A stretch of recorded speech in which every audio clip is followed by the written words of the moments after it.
Salam BBB, berbagi bersama berkembang. Saya Budi Wibowo, pembina dari komunitas BBB. Kali ini saya akan menjelaskan tentang selling skill episode pertama. Selling skill mungkin dalam bahasa Indonesia bisa diterjemahkan sebagai kemampuan atau keterampilan untuk menjual. Dalam kehidupan sehari-hari, Anda tentunya sering menemui peristiwa-peristiwa sebagai berikut. Misalkan, banyak penjual yang ditolak dengan kasar, bahkan sampai diusir dari tempat calon pembeli. Banyak penjual yang tidak diberi kesempatan bertemu calon pembeli. Bahkan kalau lewat telepon sering sekali kejadian, baru diangkat, sudah ditutup tanpa memberi kesempatan kepada penjual untuk bicara. Kemudian yang juga sangat sering terjadi adalah banyak masyarakat yang merasa jengkel menghadapi para penjual yang menjual dengan cara memaksa. Hal-hal tersebut menjadi keprihatinan saya sebagai orang yang cukup lama berkecimpung dalam bidang penjualan atau marketing.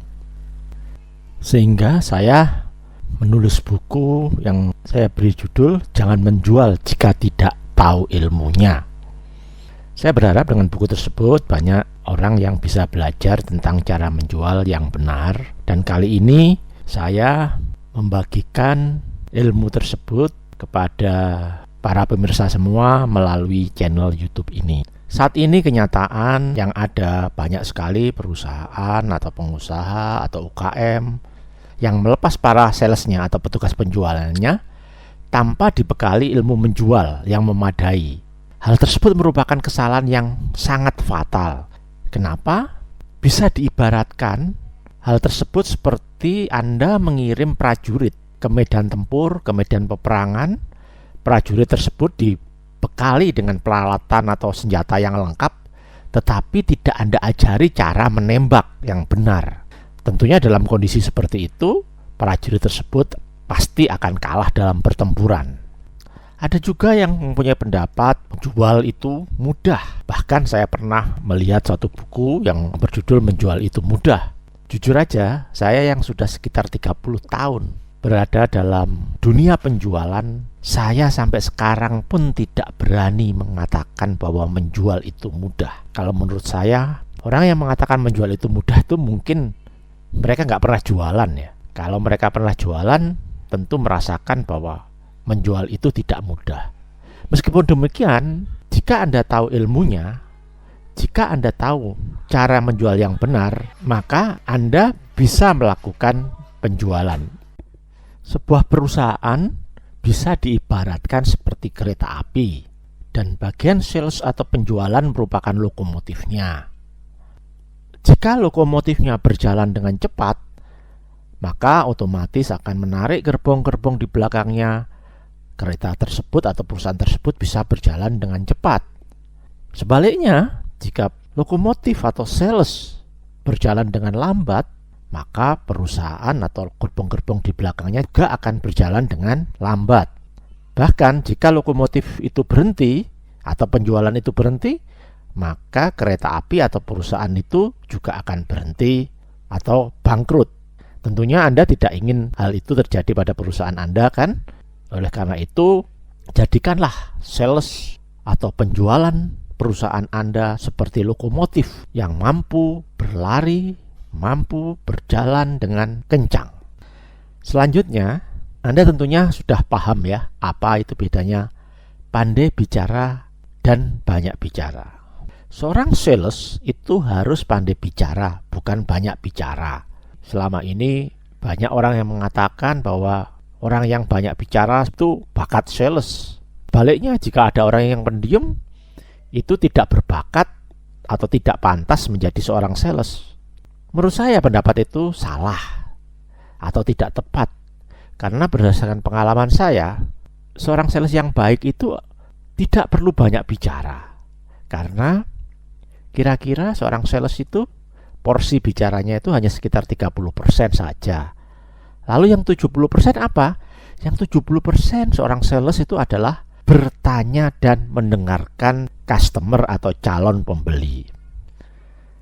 Jadi sekali lagi saya sampaikan di sini bahwa seorang sales adalah perlu pandai bicara, bukan banyak bicara. Artinya apa? Pandai bicara adalah kita bicara cukup seperlunya yang penting-penting saja, bukan banyak bicara. Banyak bicara artinya bicaranya banyak tetapi tidak bermakna.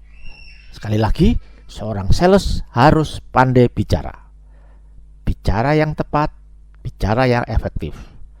Agar Anda bisa pandai bicara atau tidak asal omong, maka Anda perlu belajar dan berlatih terus-menerus. Saya akan memberikan suatu ilustrasi kepada Anda. Sekarang coba bayangkan, Anda seorang penjual, Anda mau menjual barang atau produk. Dan pembeli Anda, katakanlah saya sebagai pembeli Anda, mengucapkan kalimat seperti ini. Kalimat pertama, saya bicara, harganya bisa turun atau tidak, Pak? Alternatif kedua, saya bicara begini, harganya bisa turun kan? Alternatif ketiga, saya bicara seperti ini, harganya bisa turun berapa? Nah, coba Anda perenungkan. Dari 3 alternatif kalimat tersebut, kalimat mana yang memaksa secara halus Anda untuk menurunkan harga?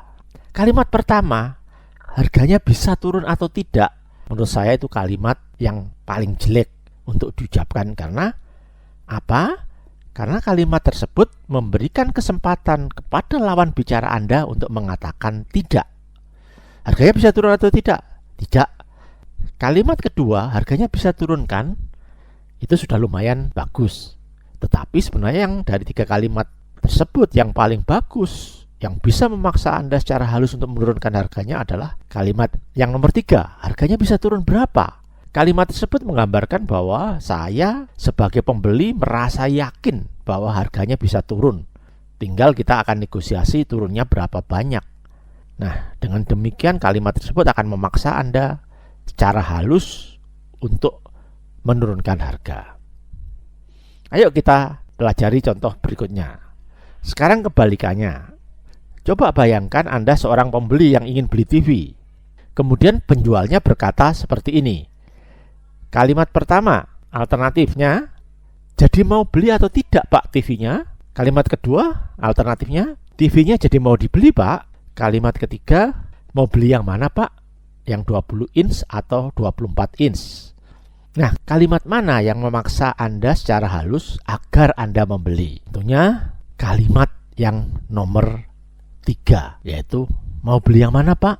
Yang 20 inch atau 24 inch? Jadi kalau Anda sebagai seorang sales, sebagai seorang penjual, gunakanlah kalimat nomor 3 untuk memaksa atau membujuk secara halus calon pembeli Anda agar membeli produk yang Anda jual. Nah, dari 2 contoh yang saya berikan tadi, sepintas antara alternatif 1, alternatif 2, alternatif ketiga itu sepintas sama artinya. Tetapi dengan penempatan kata yang berbeda ternyata memberikan makna yang berbeda. Jadi rangkaian suku kata yang kelihatannya sama artinya ternyata bisa menimbulkan makna yang berbeda-beda dengan hanya mengubah sedikit saja susunan kata-katanya. Oleh karena itu, mulai sekarang saya menganjurkan kepada kita semua agar pada waktu bicara jangan asal bicara saja. Pikirkan baik-baik penggunaan kata demi kata. Karena penggunaan kata yang berbeda sedikit bisa menimbulkan makna yang cukup signifikan perbedaannya. Baik, saya lanjutkan. Dalam sebuah perusahaan harusnya semua orang harus paham bahwa everybody is sales. Artinya apa? Semua orang dalam perusahaan tersebut adalah penjual atau terlibat dalam penjualan. Sebagai contoh, bagian cleaning service itu bekerja agar kantor menjadi bersih sehingga calon pembeli merasa nyaman serta memberi kesan positif. Coba bayangkan jika Anda memasuki sebuah perusahaan, Anda ingin membeli barang pada perusahaan tersebut, tapi begitu Anda masuk, Anda melihat lantainya kotor, meja-mejanya penuh debu. Tentunya Anda akan ragu untuk membeli produk pada perusahaan semacam itu.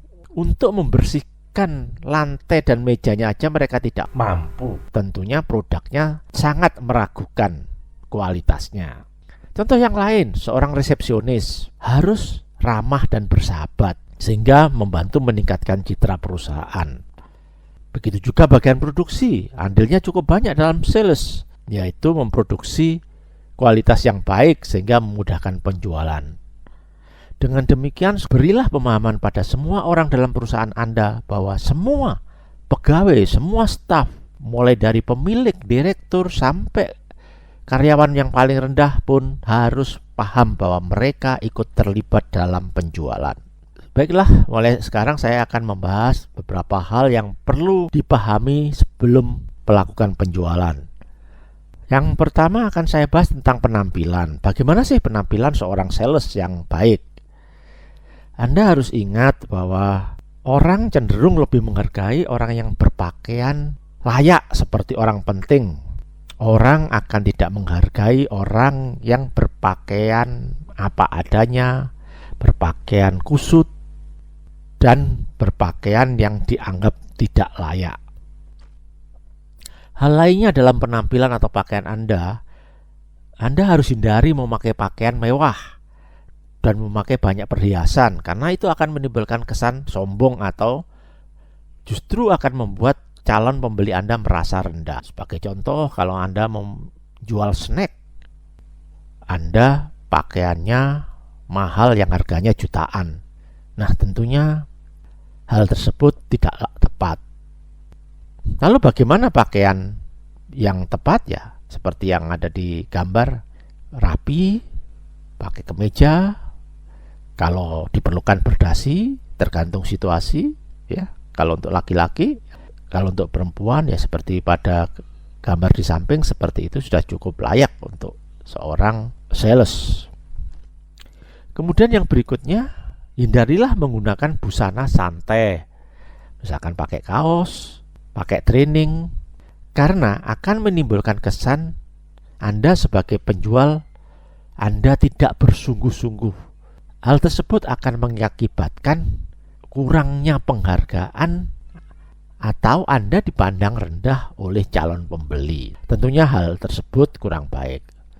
Meskipun demikian, bisa juga Anda menggunakan pakaian olahraga atau pakaian training kalau memang produk Anda berkaitan dengan pakaian olahraga atau training tersebut.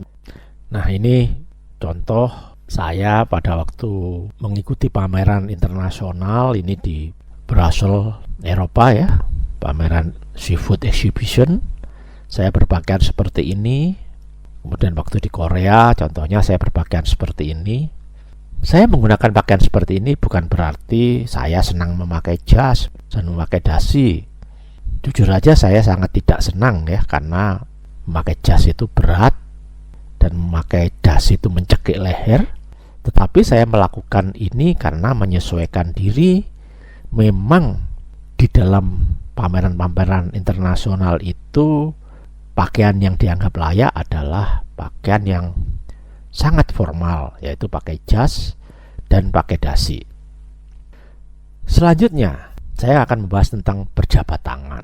Tentunya pada waktu Anda bertemu dengan calon pembeli, yang pertama Anda lakukan adalah berjabat tangan.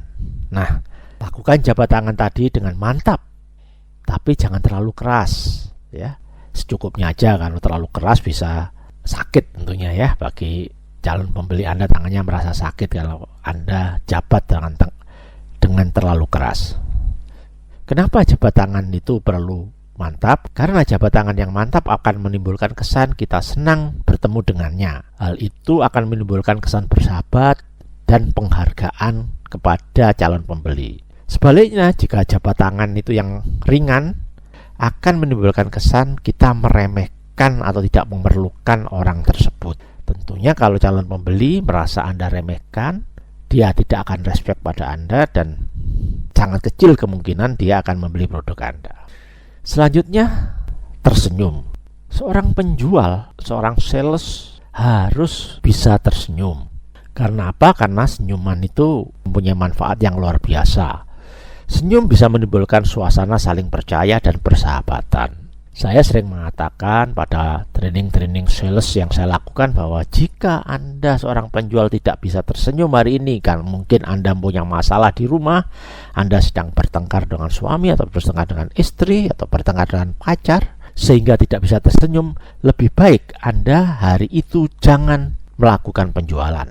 Tetapi ingat, seharusnya sebagai seorang sales yang profesional, apapun masalah yang ada pada diri Anda, begitu Anda bekerja melakukan penjualan, seolah-olah Anda tidak ada masalah dan Anda bisa tersenyum. Itulah seorang sales, seorang penjual yang profesional.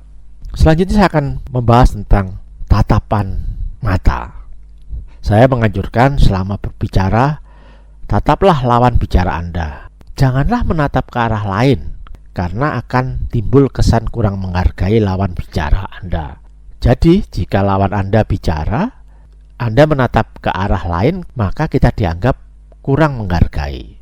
Kemudian, jika Anda menatap ke arah lain, itu juga bisa menimbulkan kesan bahwa kita tidak percaya diri. Orang yang tidak percaya diri biasanya tidak berani menatap mata orang yang diajak bicara. Nah, tentunya kalau Anda dianggap oleh calon pembeli tidak percaya diri, maka calon pembeli tersebut akan ragu terhadap produk yang Anda jual. Dan yang terakhir, jangan menatap ke arah lain karena bisa menimbulkan kesan Anda bicara tidak jujur. Dalam ilmu psikologi dikatakan, orang yang berbohong itu kebanyakan tidak akan berani menatap mata orang yang diajak bicara atau orang yang dibohonginya. Dengan demikian, kalau Anda bicara menatap ke arah lain, Anda juga akan dianggap oleh calon pembeli Anda berkata bohong atau tidak jujur, sehingga mengakibatkan mereka tidak akan membeli produk Anda. Demikian penjelasan saya dalam episode pertama tentang selling skill. Penjelasan saya tentang selling skill dalam channel YouTube ini saya rencanakan akan dibagi menjadi 6 episode, yaitu episode pertama adalah pemahaman dasar selling, bagaimana penampilan dan sikap. Kemudian episode kedua akan membahas tentang pengetahuan produk atau product knowledge dan juga tentang analisa pesaing. Kemudian episode ketiga akan membahas tentang tahapan-tahapan selling, yaitu tahapan pembukaan, tahapan penggalian informasi, dan tahapan presentasi. Kemudian pada episode 4 saya merencanakan akan membahas tentang tahapan negosiasi, dan tahapan yang paling penting dalam selling adalah terjadinya closing atau penutupan. Kemudian sebagai tambahan pada episode kelima saya merencanakan akan menjelaskan tentang penjualan jarak jauh atau penjualan bukan tatap muka. Kemudian dalam episode ke-6 saya akan menjelaskan tentang berbagai kesalahan utama dari para penjual yang sering terjadi di lapangan. Demikian penjelasan saya tentang selling skill episode yang pertama. Ayo ikuti terus episode-episode berikutnya pada channel ini. Jika ada pertanyaan, silahkan isi komen di bawah ini dan jangan lupa subscribe channel ini. Bagi pemirsa yang baru bergabung ke channel ini, silahkan melihat berbagai video pembelajaran lainnya. Ayo ikut berbagi dengan cara membagikan channel tempat belajarnya para UKM ini kepada yang lain, agar semakin banyak orang yang mendapatkan manfaat dengan belajar pada channel ini. Saya Budi Wibowo, salam BBB, berbagi bersama berkembang.